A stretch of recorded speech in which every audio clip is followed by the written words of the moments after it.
ஜெயம் கொடுக்கும் எங்கள் தேவனுக்கு கோடி கோடி ஸ்தோத்திரம். வாழ்வழிக்கும் இயேசு ராஜாவுக்கு வாழ்நாளெல்லாம் ஸ்தோத்திரம். ஜெயம் கொடுக்கும் எங்கள் தேவனுக்கு கோடி கோடி ஸ்தோத்திரம். வாழ்வழிக்கும் இயேசு ராஜாவுக்கு வாழ்நாளெல்லாம் ஸ்தோத்திரம். அல்லேலூயா அல்லேலூயா பாடுவேன், ஆனந்த துணியால் உயர்த்துவேன். அல்லேலூயா அல்லேலூயா பாடுவேன், ஆனந்த துணியால் உயர்த்துவேன். ஜெயம்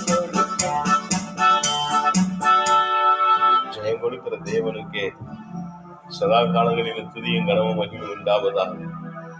இந்த நாளிலே கர்த்தர் கொடுத்திருக்கிற கிருபைகளுக்காக ஸ்தோத்திரம். அவர் உங்களை தாங்கி நடத்துவார். அவரை சார்ந்து கொள்ளுங்கள். அவரை நம்பி இருக்கிற ஜனங்கள், அவருடைய சமூகத்தை நாடி தேடுகிற ஜனங்கள் ஆசீர்வாதமாக இருப்பார்கள். அவரை சார்ந்து கொள்வோம், அவரை நம்பி இருப்போம், அவர் நாமத்தை சொல்லி துதிப்போம், அவருடைய நாமத்தை பிரஸ்தாபம் பண்ணுவோம்.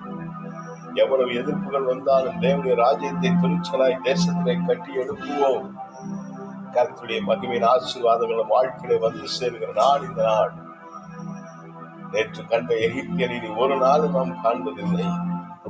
எல்லா சத்துருக்கங்களையும் கர்த்தர் முறியடித்து போட்டு விட்டார். இதோ ஜெய கிறிஸ்து நமக்காக முன் செல்லுகிற தேவன். அவர் நமக்கு ஜெயத்தை கட்டளையிடுவார். அவர் சமாதானத்தின் தேவன், அவர் யுத்தத்தின் வல்லவர். சேனைகளின் கர்த்தர் நம்மோடு இருக்கிறார்.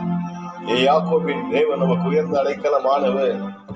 நாங்கள் நம்பி இருக்கிற கண்மலையின் துருகமும் கேடகமாகிய கர்த்தர் நம்மை ஆசீர்வதித்து உயர்த்துகிற தேவன். அவர் இந்த மாதம் முழுவதும் முழு நன்மைகளினாலே நம்மை ஆசீர்வதித்து நடத்துவார். அவர் நமக்கு போதுமானவர். அவருடைய கரங்கள் நம்மை ஆசீர்வதித்து நடத்தும். இயேசு கிறிஸ்துவின் பரிசுத்த வல்லமை நம்மோடு கூட இருக்கிறது. பயமே தேவையில்லை. வியாதி நம்மை விட்டு விலக்குவார். சுகபலன் ஆரோக்கியத்தை அவர் கட்டளையிடுவார். நம்முடைய தேவைகளை அற்புதமாய் அவரை சந்திப்பார். நம் காரியங்களை கர்த்தர் அதிசயமாய் வாக்கிய செய்வார். அவர் நல்லவர், அவர் கிருபை நம்மோடு உள்ளது. ஆமென். அல்லேலூயா.